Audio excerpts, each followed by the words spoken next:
Okay. All right. I can do this. We're opening with a question. No? What? Well, in a second, we're going to open with the opening. And then We're going to open with the opening. And then, okay. And what is the opening? You ready? That we were it goes opening a little with? something like this. A 1, a 2. Oh my God. Okay.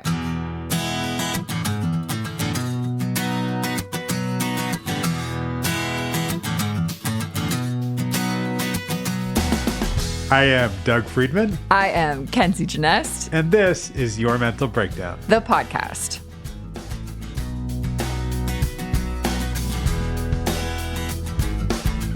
Welcome. I'm having a crisis. No. We're good. We're here. I'm present, focused.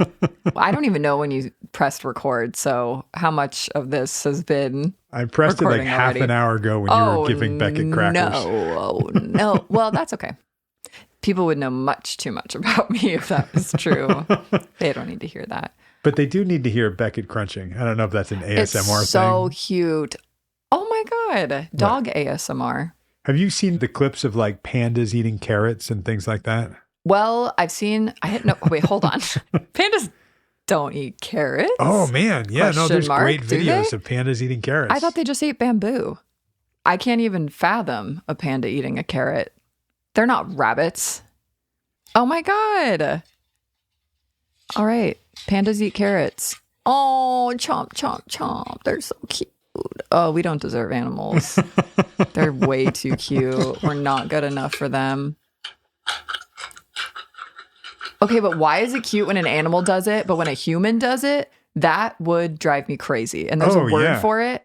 I don't know why I'm like pointing at you right now aggressively, but there is a word for people who... You're pointing at me? I'm pointing at you. Because I'm so funny. And you think No. you're pointing at me going... Pointing at you. Me so funny. No, you not so funny. Yes. What? The word for it is misophonia. Yeah. Dog. Shit.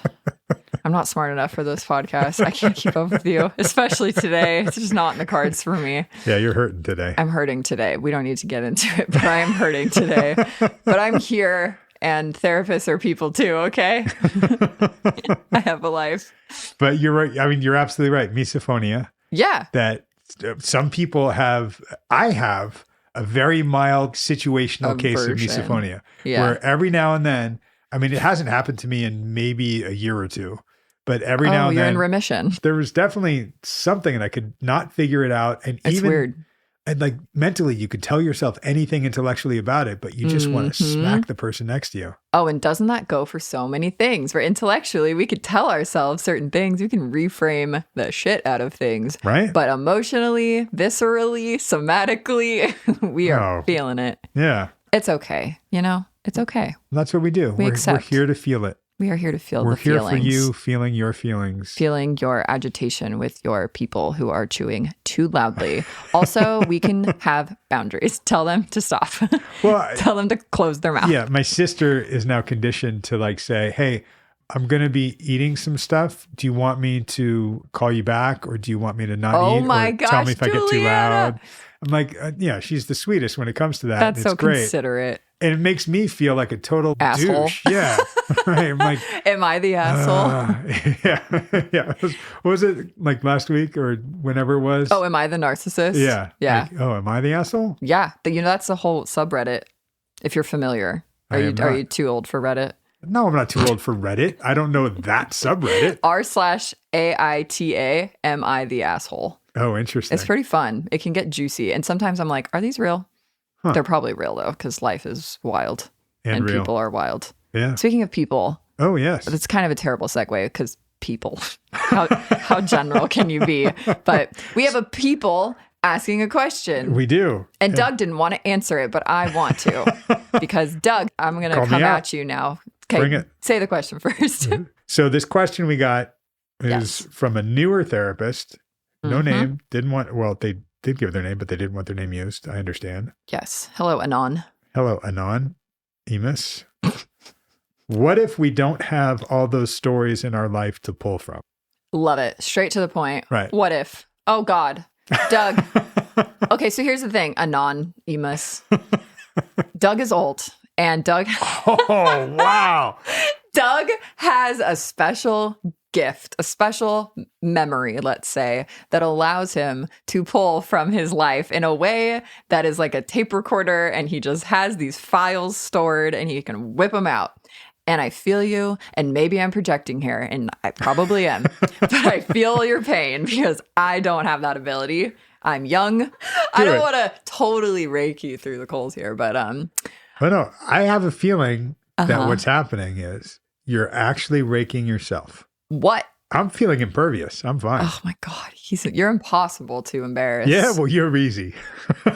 You're right. See?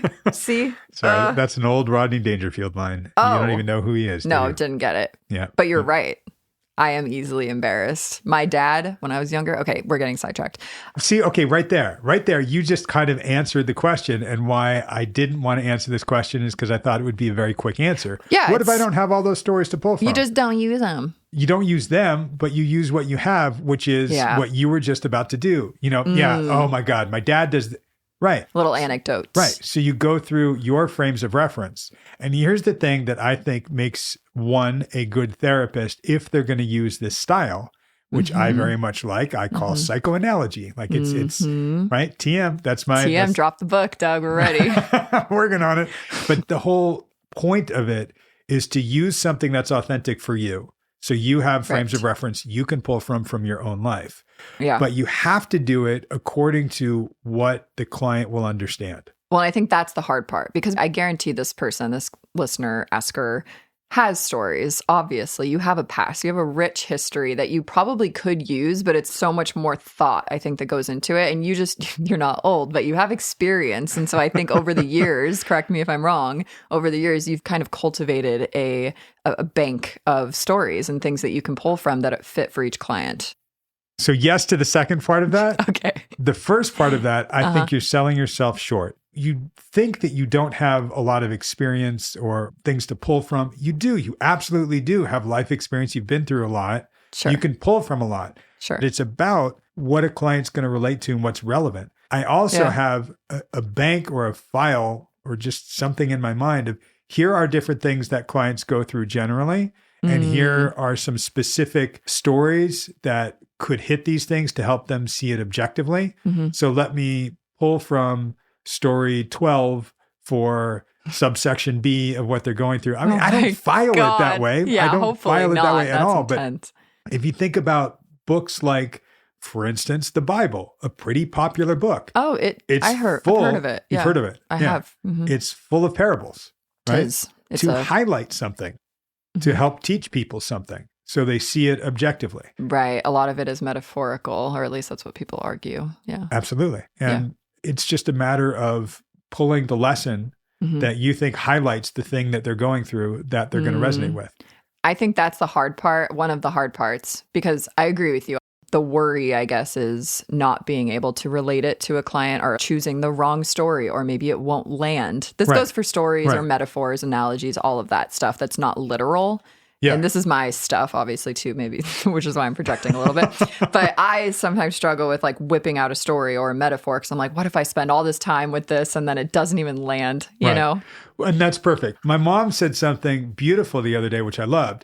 She and I both speak some Spanish. We're not fluent, right? Okay. I learned in school. I took AP Spanish in high school. Like I can read and write Spanish very well. My accent sounds pretty good. I didn't know that. Yeah. That's cool. But I don't speak it conversationally very well. Right. And a lot of that is because I'm timid, because I'm thinking, what's the correct way to say it? What's the correct word here? What's this? Yeah. My mom just learned Spanish when she moved to LA and had to talk to a lot of people that spoke Spanish. That's admirable. So I listen to her and I think, wow, her grammar is horrible. She's using the wrong tense here. That's not the right word for that. Yeah. And she is able to have conversations with people and they appreciate that she's speaking Spanish. She has said, because I didn't learn the way you did, I just kind of throw it out there. I don't have that thing that stops me, that prevents me. And that's what you were just saying. Like you have the fear of, is this going to land? Is this going to? Of course. I want to be perfect and I want to make it perfect profound. Is the enemy of good. Oh, I know, Doug. We're doing the work. Don't you worry. Also, can I get a little meta and say, you just did the thing, right? Your story about your mom was basically a metaphor or a story to help me understand. Exactly.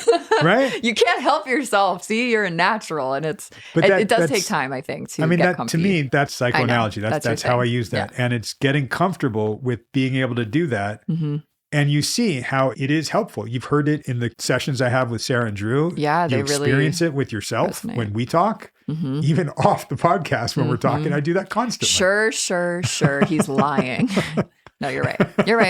You're right, because gosh, so much research and just stories. And I did a lot of anthropology classes when I was in college, and storytelling is the way that communities and cultures relate to each other and learn from each other. So it makes sense. It does. Okay, it all makes sense, folks. That's a great little summary. Yes. And now we know Doug. And now you know me, and now you will get to know Drew a little bit more. Sure. Yeah. And we'd like to get to know you. Oh, right. Write to us at info@yourmentalbreakdown.com. Maybe we will read your question on here and let us know if you're okay using your name. Yeah, or you can be another anon, Emus, 2, 3, et cetera, onwards. Right. Yes. It's a big family, the Emus family. We love the Emus family. We're okay with them. Right. So just ask us questions. We love questions. And we will have answers, maybe. Something of the sort. And we're about to have a session, and we will be back at you shortly. In a little bit. Bye. Bye-bye. All right. How you been, man? Dude, pretty good. It's been a hectic last couple of weeks. Been working a fuck ton. It's really the name of the game right now. Kind of the same old, but I was pondering my thoughts about an hour ago and just kind of checking in on myself, seeing where I was at. And I feel like I'm back in the same game of not the blackout stage where I'm just kind of like in one zone and just kind of grinding and letting that take over. The last couple of days I've found myself, and it's been kind of nice just to kind of stop and take a second and be like, no, let me enjoy this and kind of be in the moment, because there is so much going on right now that I've been struggling with going fishing.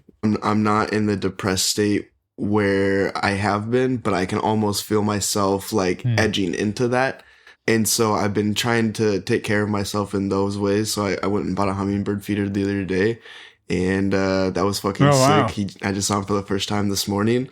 So that was pretty cool. Talk about smelling the roses. I think the other big thing that's kind of going on with me and girlfriend specifically is same conversation. You know, I've just been so busy and working and kind of all over the place. Not that I haven't been present, because I feel like I've been doing a pretty good job of balancing my presence here, there, everywhere. But I haven't been in tune with giving her the attention she needs right now. It's been difficult of trying to balance everything. And I didn't go to LA yesterday on my normal Mondays like I usually do. And it ended up being really nice because we kind of hung out during the day. I cleaned up a little bit, kind of took care of some stuff around the house, helped her in her world. And we just kind of kicked it, went to the pool, sat down for a little bit. It was very relaxing, exactly where I needed to be. And all I wanted to do was get back to the house so I could write some POs and work. Yeah.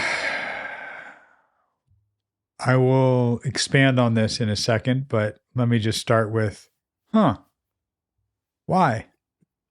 Because I need to. I feel the need to. I feel the want to. I feel like it's my job. It's my duty. It's my place in this world to provide for my family. And the way I've learned that is through money and providing in a materialistic type of way. I'm going to take that piece and reflect it to you this way. My self-worth depends on how good of a provider I am to my direct family, which is girlfriend, some degree kid, and a large degree baby on the way. So in order to be a good provider, I need to make money. I need to take care of that. I need to bust. So let me focus on that and bust, because that's how I know I'm doing good. I have that self-worth because I'm being a provider and it feels good. I'm being of service to what's important. So I need to do that. And there's nothing wrong with that. Yeah, no, it sounds good to me. I don't know if we can go this far. And it was pulling me out of where I actually was at the time. And I don't like that.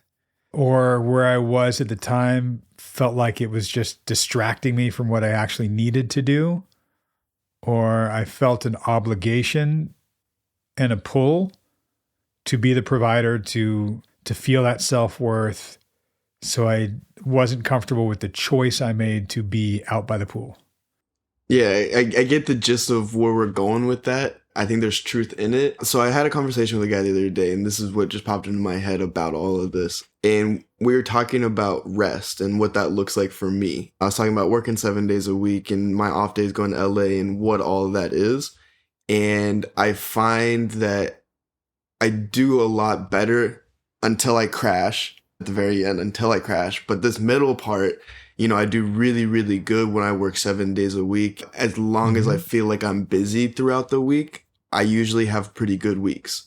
Now, in my days, I'm thankful I was productive yesterday, because most of the time my true rest days, and I air quote that, because literally all I do is smoke weed and sleep on the couch for those quote unquote rest days.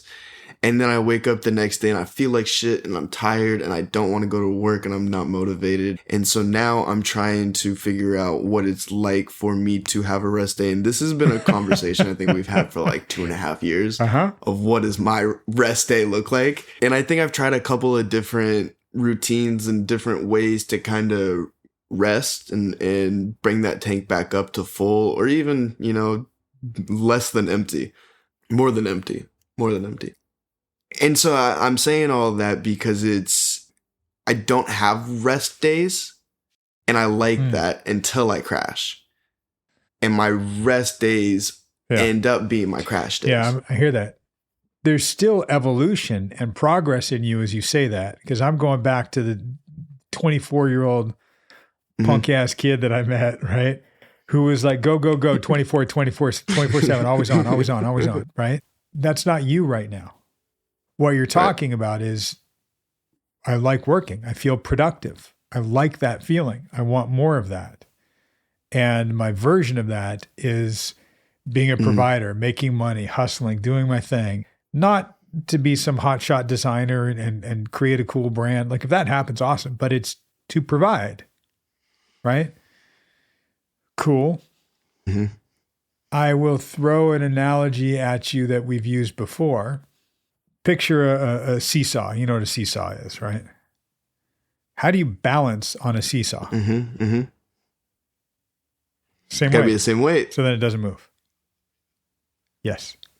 Or you go into the very middle. Right?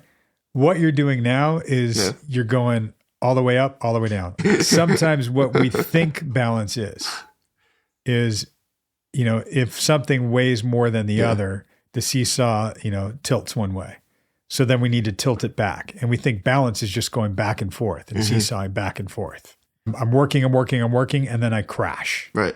I'm not on empty, but I crash. I need to smoke some weed, hit the couch, zone out and crash. You are seesawing right now. Right. And maybe feeling that a bit because I'm all work or all rest. I don't even know if there's any play in there. Remember, for me, it's not work-life balance. It's work, rest, and play balance. Those three things need balance. So it's not just work and rest, because that will lead us to the seesaw. And I see that happening. I am very much lacking the fun aspect in what my overall life is. I've been very aware and very in tune with what that is for me. And even making comments to girlfriend, like, yo, I need a fun day. Like, I need to just go have fun for a day. I think I'm in a cool transition period in my life of, becoming more of an adult, having my own family and everything that entails. And now I'm trying to figure out how to have fun within that.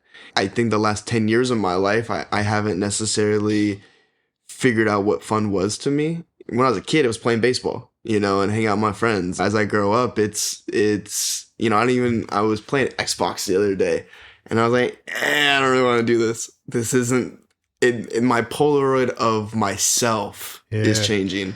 And what I used to think was the best and really fun, I'm like, I don't really want to do this anymore. And so now I'm just kind of sitting there smoking weed, watching Family Guy. And so it's redundant, and I'm not a fan of redundant as it pertains to non-excitement in my life. That word, excitement. I like that.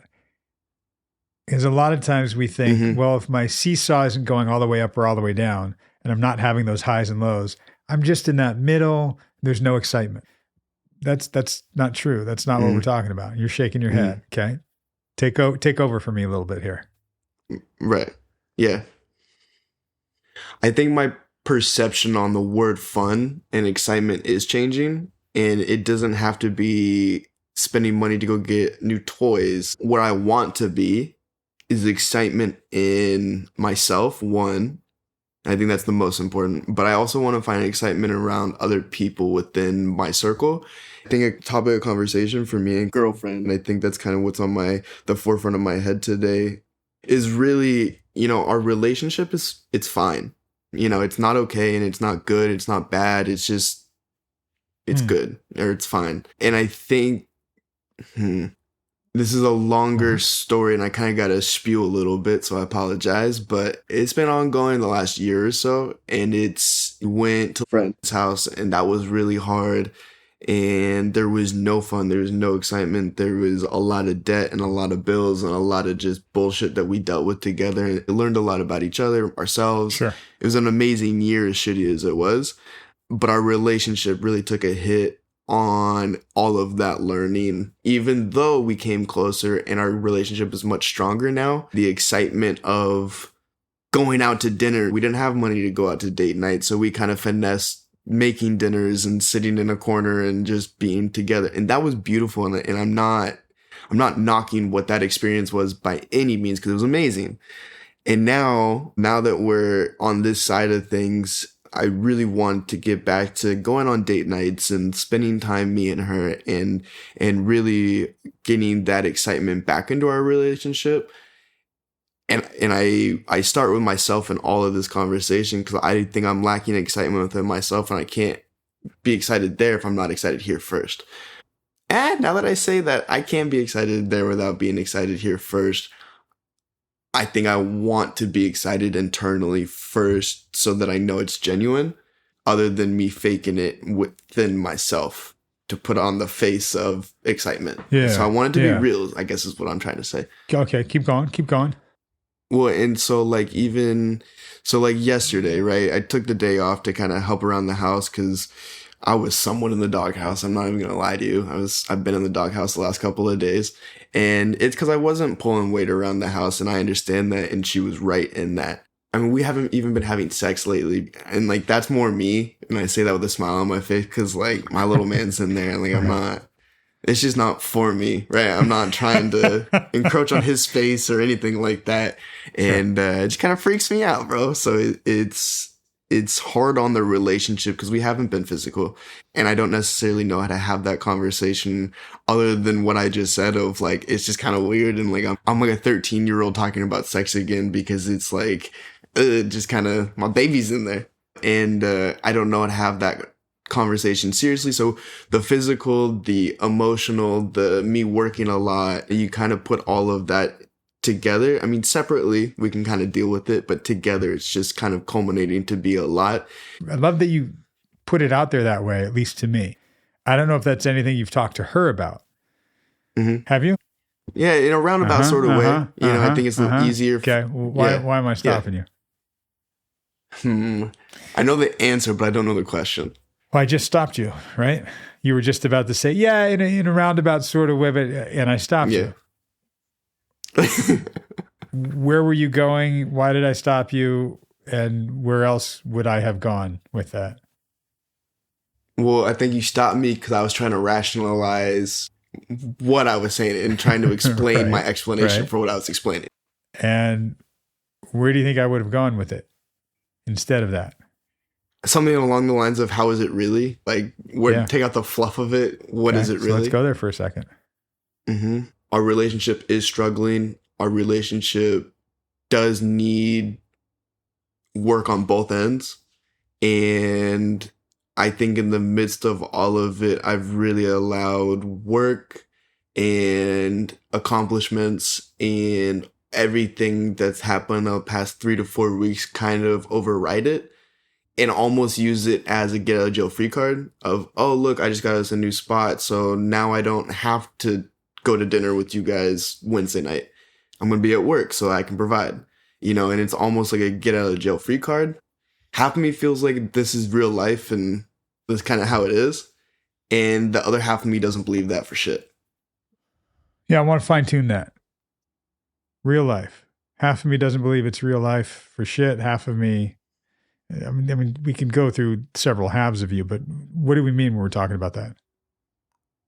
I think my struggle in accepting that for truth, in the idea of our relationship struggling, is that on paper our relationship's good. And so now I'm struggling in the understanding of, okay, well, how do I be a better counterpart? How do I be a better partner in all of this and still live my dream? Not even half of me wants to build fashion and build a success and have my energy put over here so that I can build everything that I've been trying to build for the last 7, 8, 9, 10 years. And then on this side, I have, to our very first conversation of where do I see myself in 5 years and what's my dream and what do I really want out of life? It's right here sitting in front of me. And so now I have two things that don't mix and they don't go hand in hand and they don't really gel well together because they both take up all my time. Now I'm in a juggling act, and then you throw my 9 to 5 in the middle of this, and it's extremely difficult to be here in the middle and over here all at the same time. Come back to an old nugget of ours, which is you don't have to do it alone. You don't have to take it all on. You don't have to wear the cape. And this is a case of wearing the cape for yourself. Wearing the cape for myself, right. Maybe I need some help. This is a partnership. Oh, we have to nurture our partnership because it's about to be more than just a partnership. Doesn't mean your dreams have to die. It might mean it takes more navigating with a partner. And another piece I'll throw in there, you're not going to like this. And if you do, I'm going to rephrase it to make sure you don't like this because I don't want you to just agree with it. Okay? 2.5 months away from having a kid. You are still a kid. And you are not a full-blown adult right now. Right. In some sense, you're ready for this, and in some sense, you are not ready for this. You don't know how to do this. It should be scary as fuck. I'm not going to split and run, and I'm not going to give up everything. Where do I find the middle of that seesaw? Because if I don't, I'm going to wind up growing up way too fast and my dreams die, and I'm just a bitter man who never got to do what I really wanted to do because I had to do the right thing for other people. Yeah, and fuck that. I enjoy walking through the thought process of having a baby on the way in this space. When I tell people I'm pregnant, they're like, oh my God, are you excited? And I'm like, well, like, yeah, of course. But like, and I'm scared and I'm this and I'm that. I like walking through my emotions of what that is because I don't have the experience of talking about those emotions, right? The baby's very real. I can feel him kicking her stomach. Like he woke me up the other night because he's kicking my back, right? Like he's very real. But the aspect of him being here isn't real to me yet. I don't know if you've ever seen the movie Knocked Up, but Seth Rogen's in it, and it's kind of like a weird happenstance one night thing. And so he gets all these books to basically try and read all about how to be a dad. And, it's funny as fuck to me because he's sitting there smoking J's, reading dad books, and going through all of it. And I think about that a lot. When people ask me if I'm ready, I don't know how to answer it. I'm like, well, yeah.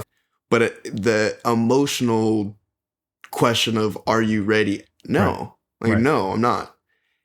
I think that's been the hardest part about all of this. Of course I can take care of this baby, but can I take care of myself while I'm taking care of this baby? And that's the part where I see myself transitioning from little Drew to big Drew and becoming full adult of I can still take care of myself while I take care of something else. I can still take care of myself while I'm taking care of girlfriend, while I'm taking care of kid, while I'm providing for the family. And I don't mean providing for myself and eating my fruits and veggies. I mean more so in staying grounded and working until 10 o'clock and then coming home and hanging out with the family and just being with them rather than coming home, smoking a couple of bowls, eating and falling asleep. Exactly. I think that you're hitting a couple of things here. Are you ready? Yeah. By virtue of knowing you're not ready. Knowing that you will do it, but you don't know what to do. Knocked Up is a great example because Seth Rogen's a fuck up in that. I think you're looking at, well, how do I grow up and still be me and raise a kid? I think that there's an idea here that's contrary to what we were talking about earlier, which is sort of balancing being a new father with having your own life is a seesaw by virtue of it being way up, way down. That's kind of how life is. I think what we're trying to create in you is the idea before the baby comes of balance and what that really looks like, of having work, rest, and play. So that when the baby comes, you can seesaw. You'll take care of your needs, the kids' needs, girlfriend's needs as best you can, but you might go spinning plates, one then the other, from this to that, to this, to that, to that, and you don't really get a chance to stop. At some points, we're going to need to catch our breath and go, wait a second, but how am I still busting my ass at work doing this when I haven't done anything I really wanted to do that I feel inspired by and creative with? Okay, I got to nurture that too. And maybe for a while, your life come this summer is going to be about spinning plates. If you know that analogy, the plates on a stick. Yeah. I got one on my toe. I got one on the tip of my nose. If you ever see the guys, in the videos that are spinning plates, they're running from one to the other. And they keep, tending to it, doing this and doing that. We can't keep it up indefinitely. Not at all. And that's not balance. And I don't like people going through things that way, except for stretches of time where that's the way we need to do it. And you're about to enter one of those stretches. And this is the answer that I love when people go, you ready? Oh, as ready as I'll ever be. Right. Are you excited? Yes. Yeah. And I'm scared and nervous and worried. Yeah, all those emotions. I think you're not shutting down to those emotions, where I've heard old versions of you that would just shut down to those emotions and maybe just do what you needed to do or put up the wall or run from it. And you're looking at, no, I want to tend to all of it. I'm going to have to spin plates for a while. Okay. What plates are important? Right. And I'm going to throw that out at you and ask that as a legit question right now. What plates are important? My first initial jerk reaction was work. Work, family, me, my dog, my extended family. Okay. Work, I get that. That's dad. That's you being the dad that you know that you grew up with. Work.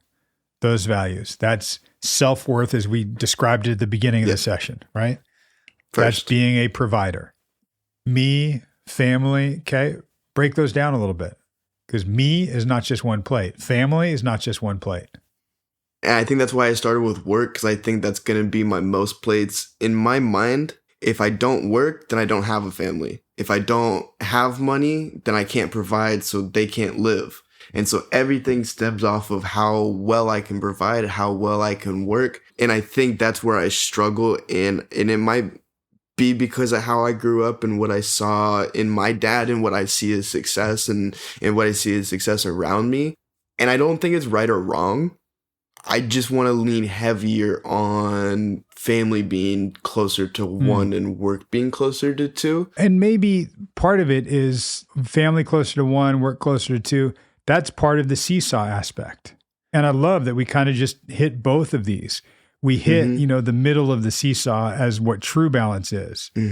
But sometimes what balance has to be is families, down, work is up.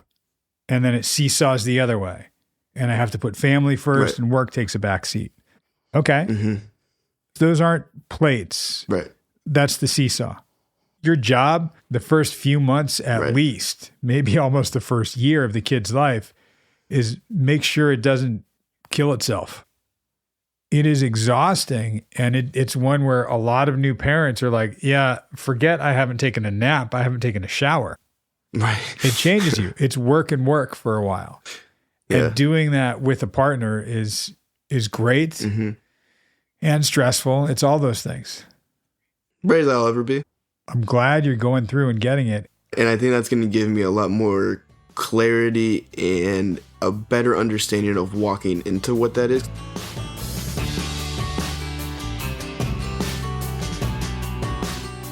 And we're back. We're back.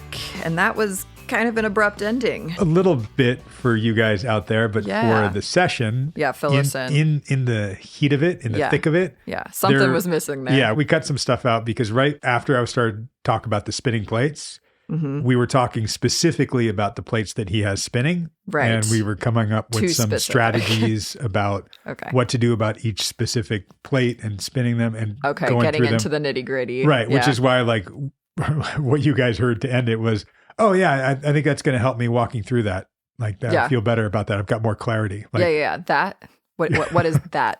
Yeah, you guys didn't hear the clarity. Right, or the clarity. Yeah. Right. Like just magic. Doug is a magical therapist. Suddenly, by the end of the session, everyone's got clarity. Right? Mm-hmm. And scene. Yeah, nope. Well, I'm going back to the beginning because I just think it's funny. This is a very small thing, but in the beginning, he was like, doing good. And then he's like, well, I'm depressed, but like, I'm doing good.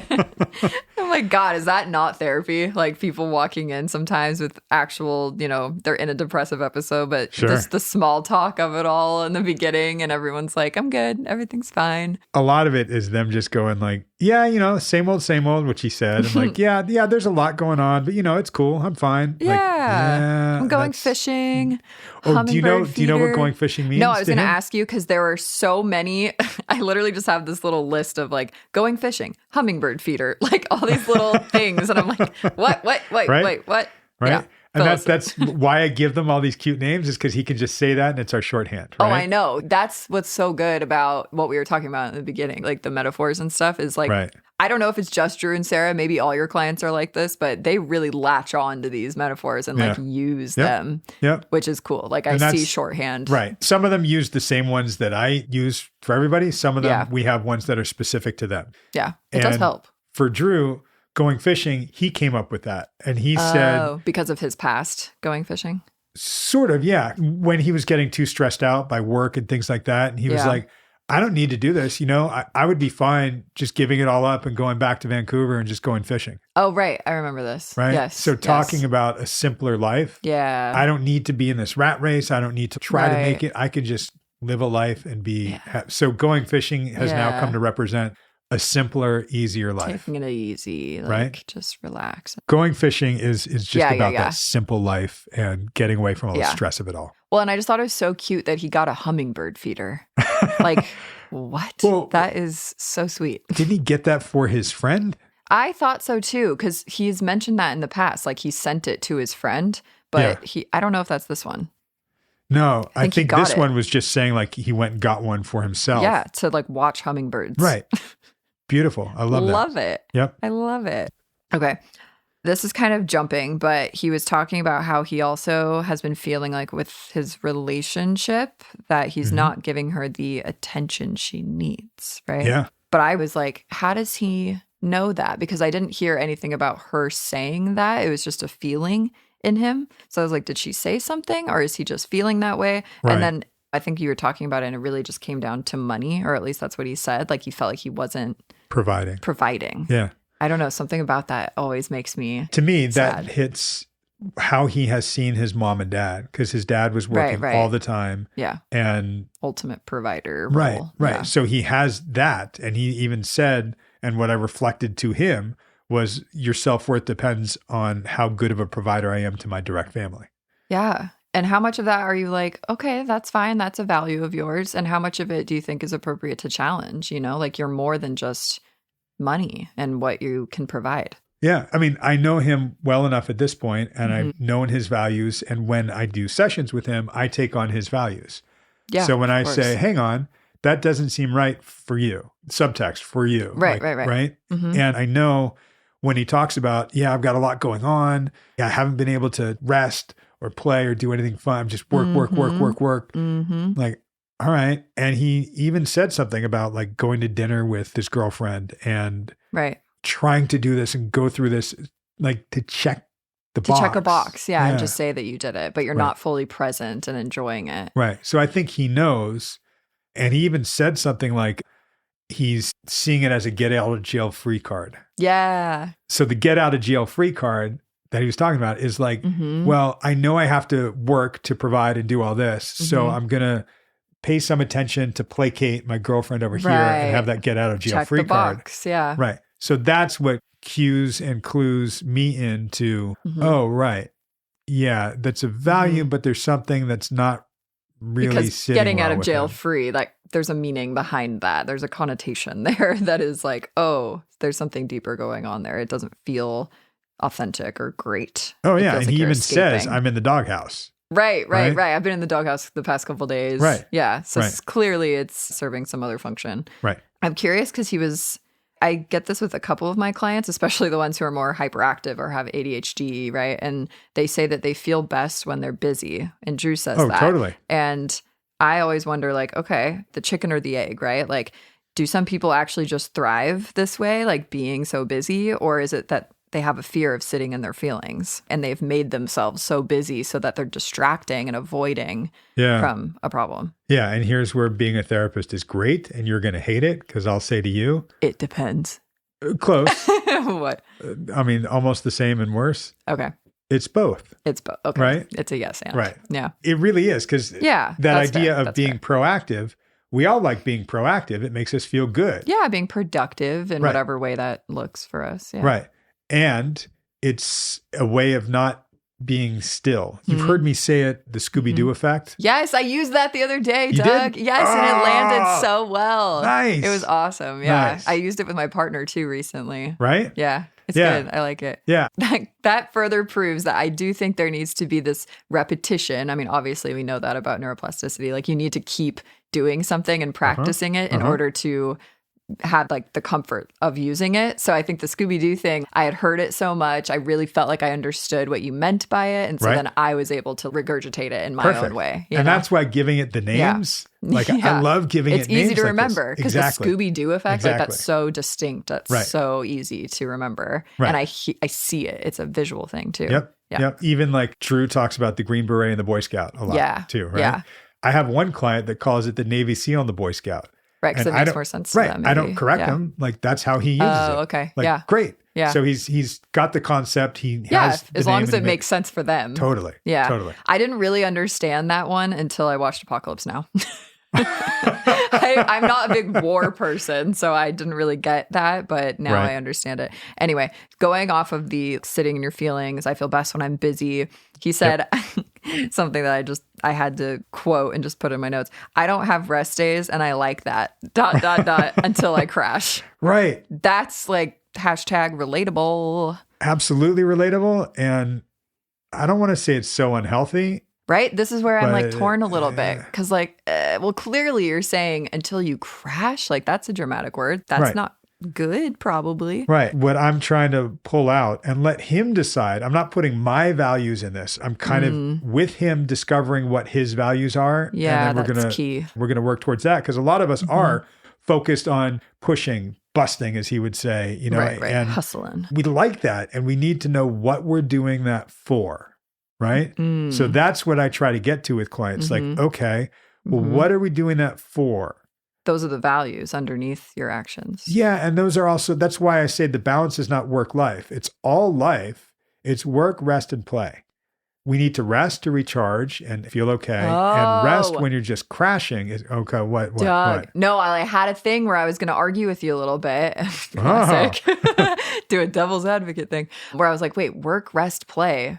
Wait, but rest and play, that's just life. So isn't it work-life balance still? But I realize now work is also life. Right. So it is, life is the umbrella term, and then there's work, rest, play. Right. How did I not see that until now? Okay, I get it now. And distinguishing rest from play, right? Well, of course. Especially when, like you said, I only rest when I crash. That's not rest. Yeah, it's not rest. That's shut down. Yeah. That's like pure burnt out exhaustion. You're probably not able to like enjoy it and be mindful. Similarly, if it was like, yeah, you need to play more. And he was like, okay, cool. I've been busy and I've been working. But then on Saturday, I went out and played baseball with a bunch of friends. Okay, but you might approach that with the same intensity that you're approaching everything else. Right. Yeah. So now you need rest. Right. Now you need rest because you're just going after the play with the same vigor that you were going after all the work. Right. And it's still, arguably, that is still distraction from sitting with your feelings and just having a moment to breathe and just check in with yourself. Right. That's why I have moments with clients where we call them pop the cork moments to celebrate something. And smell the roses is something Drew says a lot. Smell the roses. That's another one. Yes. Right. That's why the hummingbird feeder. And that's probably why he even said that, like, hey, I got a hummingbird feeder. Oh, yeah. He knew what he was saying. Yeah. And you knew what he was saying. Totally. Totally. And what I loved is it's something that he's starting to discuss with his girlfriend. What is this for us? I mean, he kind of said it a little bit in this one. He's kind of scratching at it, but it's something that he's thinking of in terms of, can you bring somebody else along with you while you're trying to figure out what play is, what rest looks like? Yeah. And I wrote that down here too. Like he said, my Polaroid of myself is changing. Oh, yeah. Which is beautiful. And what I heard in that was like, oh, he's kind of reevaluating his values and his life and what he cares about. His self-concept is changing. He's about to have a child. Right. He's trying to figure out, like what you said, individually, what are my values? What do I want to do with my life? But also, how do I balance that with having a family and a partner and someone who it seems like, 50-50, but really you're a 100% full person with another 100% full person. That's the missing piece. The missing piece, Doug. Yeah. And what you were just saying, like that idea of the Polaroid changing, that's when he said, I'm just kind of sitting there smoking weed, watching Family Guy. And I hate that. Yeah, he doesn't even like it. And that's his crash, right? I feel like that's when he crashes. His rest day is just the zone out, tune the world out, and smoke weed and watch Family Guy, which is not a real, maybe it's rest. It's physical rest maybe, right? But it's not actually like emotional, mental rest where you're checking in with yourself. Totally. And that's why I was saying like, think of a seesaw. If you think of balance, a seesaw, what he's describing is the going up and going down. Right. That's when you just have work, life. Well, that's what I was going to ask you. I think that's where my question came in. Because I was like, okay, so this is my literal brain where it's like not making sense. Computer, like mathematical signs. If it's a seesaw with two sides, we have work and then rest and play on the other side. How do we balance three things on a two-sided seesaw? Do you know what I mean? Right. But this is what I was saying to him. If you were going to balance on a seesaw, how would you do it? You would go in the middle. Right. Yeah. Yeah. Okay. It's the middle way. Or you would run really fast back and forth. Which is what he's doing. Kind of what he's trying you're to kidding. do. And to me, that's not balance. That's going one up, one down, one up, one down. That's recipe for disaster. Right. Yeah. Right. I had this image by the end of the session of somebody with the plates like on both hands while also running chaotically back and forth on a seesaw. Totally. Like, that was my image of this episode. I mean, that's being overwhelmed and having way too much, right? Sometimes you need to offload some stuff. That's true too. For him, I think what we were driving at in this was, okay, wait, can we just recognize that that's the nature of being overwhelmed, is that you think you have to keep all those plates going and run back and forth, and there's no middle. There's no rest. There's no play. There's just work, work, work, because even balancing becomes work, right?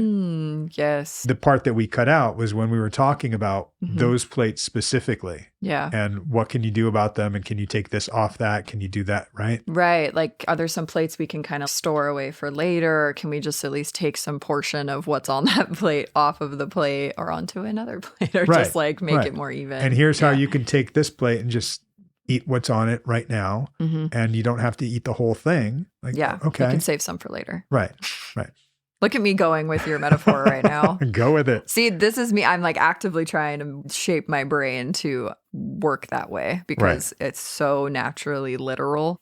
I love relationship stuff. I mean, obviously we're marriage and family therapists here, or I am actually. You're a social worker, but relationship. That explains so much. Does it? Not at all. Yeah, it doesn't, because what does it even matter? But I really love, like, I've learned, I think, in my shorter time than you being a therapist, but I think this is obviously like maybe a controversial statement. Oh, dear God, just say the thing. Hey. Well, you know me, I'm like really careful with my words, but most things come down to interpersonal relationship things.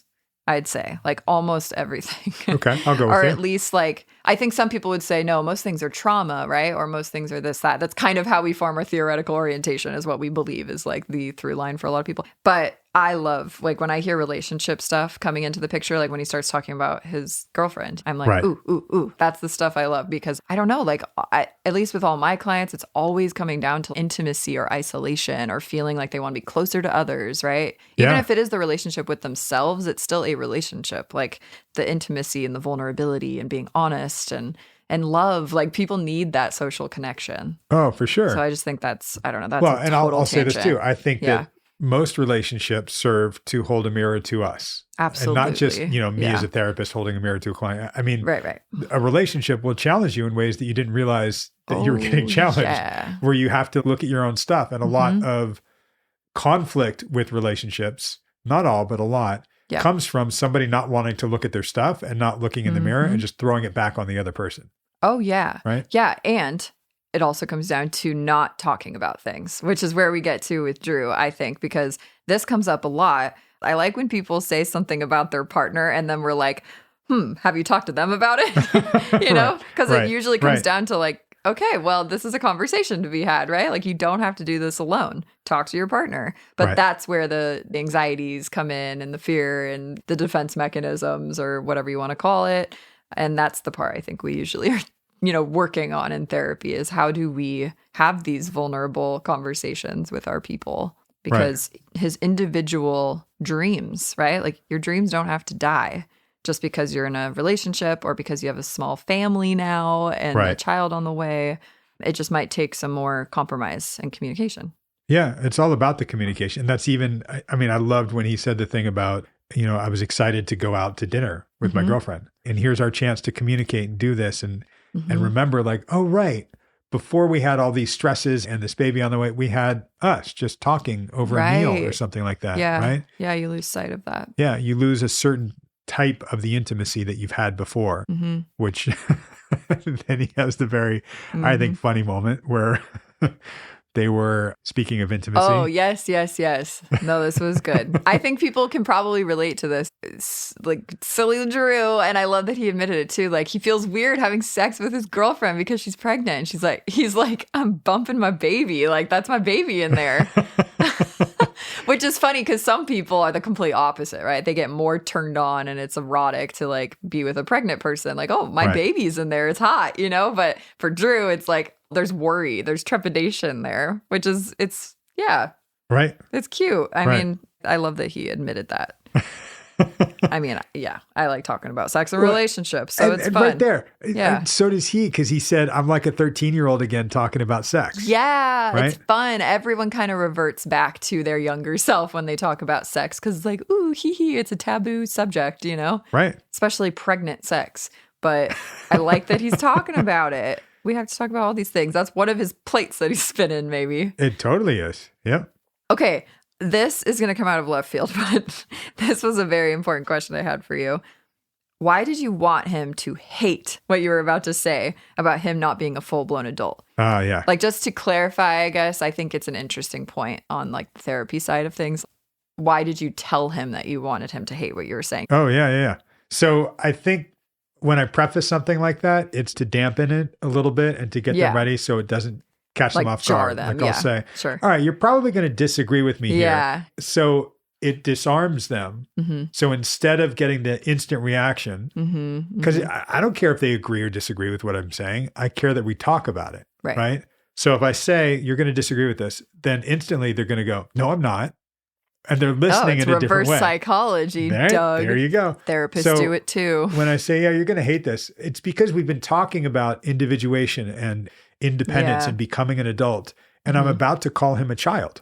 Right. Okay. Yeah. I just remembered it. Yeah. Where you were like, you're still kind of a child. Like you're not a full-blown adult is what you said, I think. Right. Yep. Which, yeah, I mean, I get it. I mean, that's the tough love that I think you two have built too. Like he likes that. And I think that's why you use it often with him. And I like the prefacing. I always do that too. If there's going to be something for like dramatic effect, right? Like, hey, you might disagree with me. Like, let me know, right? Or correct me if I'm wrong, or something like that. And it's also for him, in this case, I wanted to bring out the childlike feelings that he's masking by being this adult and projecting this adult. Especially when he's talking about Seth Rogen and Knocked Up, like just reading the baby books. Oh my gosh. You know, and he's just smoking weed, watching Family Guy. There's something that he hasn't really said, which is, I still feel like a child. Well, I still feel like a child. And with a child on the way, I'm scared.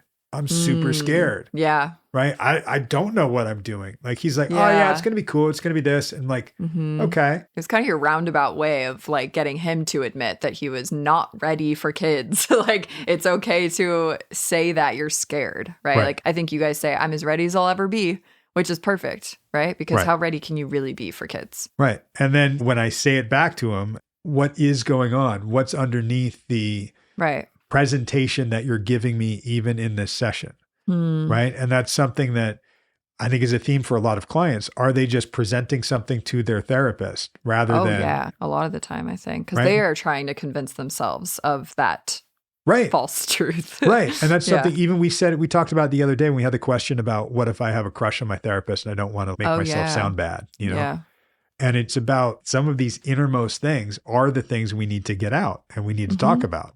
And I think a psychodynamic way to look at it too is that it is the transference that we put on our therapist too. Like, we want to impress them. Maybe we want them to think that we're smart or that we're more capable, or the list goes on and on. But it's kind of just like projecting what we want to be sometimes. And that's the reflective piece too, right? That you can reflect back to them like, oh, this is how I see you. This is how you're presenting. And then they're like, whoa, that's how I'm presenting? Like, well, that's weird. That's not how I feel. Or maybe that's exactly how I feel. Right. Yeah. Oh, this really struck me, actually. He said, if I don't work, I don't have family. Right. Yep. I mean, I'm speechless. That made me really sad, truly. I mean, that it makes so much sense for Drew. Like, that's what he grew up that's with. what he saw. That's what he knows. That's why work is number one for him. Right. But it does strike me as and I don't know, maybe this is my stuff, but that just makes me sad. I'm like, oh, you're so much more than just what you can provide. Like, the man who works so much, or one of the partners who works so much to provide, so that now they don't have time to actually enjoy the fruits of their labor. Right. Yeah. Absolutely. But we have to remember what we're doing it for, like the rest. Like, it's not just work till you crash. You work. Okay. But in order to do what? Yeah, what is it all for? To come home and smoke a bowl and watch Family Guy, or to come home and spend quality time with the family, to take the kids to the zoo, or whatever that is for you, do it and be able to do the thing, have fun with the thing, own it, and enjoy it, because that's why we do the work. Yes. Right? Yeah, that's the work, rest, and play. Like, have a balance of it. That's right. Not the seesaw going back and forth. Have that middle, be able to have all of it. And that's why we do this all for you. And doing all this work that we do for you is purely because we love bringing this podcast to you. This is actually my play and my rest. No, I'm kidding. This is work, but good work. There's some work that feels good too. I don't want to like always imply that work equals bad either, right? Or that it's so exhausting, but it is effortful. Yeah. And that's okay. Yeah. And my dad used to say, if you love your work, you won. That's half the battle right there. And we will keep coming back week after week for you, just like therapy. We will. Oh, I love therapy. Aww. Okay, bye. Bye. Maybe someday, maybe someday.